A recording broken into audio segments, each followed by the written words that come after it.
আসসালামু আলাইকুম রহমতুল্লাহ। আপনি কি কখনো ভেবেছেন আমি এত দোয়া করি কিন্তু আল্লাহ কেন আমার দোয়া কবুল করছেন না? যদি এই প্রশ্ন কখনো আপনার মনেও এসে থাকে তাহলে আজকের ভিডিওটি শেষ পর্যন্ত দেখুন, কারণ কোরআন আমাদের একটি সত্য শিখিয়েছে যা জানলে হতাশা বদলে যাবে। আল্লাহ তাআলা বলেন, তোমরা আমাকে ডাকো, আমি তোমাদের ডাকে সাড়া দেব। সূরা গাফির আয়াত ৬০। তাহলে প্রশ্ন হলো, আমরা দোয়া করি কিন্তু অনেক সময় ফল দেখি না কেন?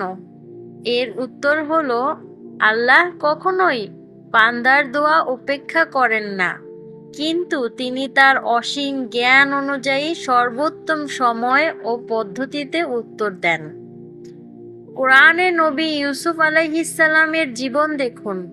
তিনি ছোটবেলায় কূপে নিক্ষিপ্ত হলেন, তারপর দাস হিসেবে বিক্রি হলেন, এরপর কারাগারে বন্দী হলেন। বছরের পর বছর কষ্টের পর আল্লাহ তাকে মিশরের উচ্চ মর্যাদায় অধিষ্ঠিত করলেন।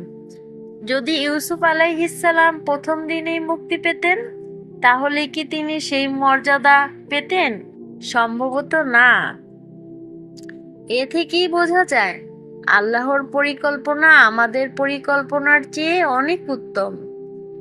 আজ হয়তো আপনি চাকরি পাচ্ছেন না, হয়তো সংসারে কষ্ট, হয়তো অসুস্থতা, হয়তো এমন দুঃখ যা কাউকে বলা যায় না। কিন্তু মনে রাখবেন, বিলম্ব মানেই প্রত্যাখ্যান নয়। অনেক সময় বিলম্ব মানে আল্লাহ আপনাকে আরো উত্তম কিছু দেওয়ার জন্য প্রস্তুত করছেন।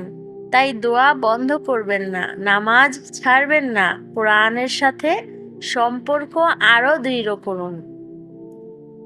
প্রিয় ভাই ও বোন, আজ যদি আপনার কোনো দোয়া এখনো কবুল না হয়ে থাকে, তাহলে হতাশ হবেন না। আল্লাহ শুনছেন, তিনি জানেন, তিনি সময়ও নির্ধারণ করে রেখেছেন। আল্লাহ আমাদের সবাইকে ধৈর্যশীল বান্দাদের অন্তর্ভুক্ত করুন। আমিন। ভিডিওটি ভালো লাগলে লাইক দিন, শেয়ার করুন এবং ইসলামিক জ্ঞান ছড়িয়ে দিতে চ্যানেলটি সাবস্ক্রাইব করুন। আসসালামু আলাইকুম।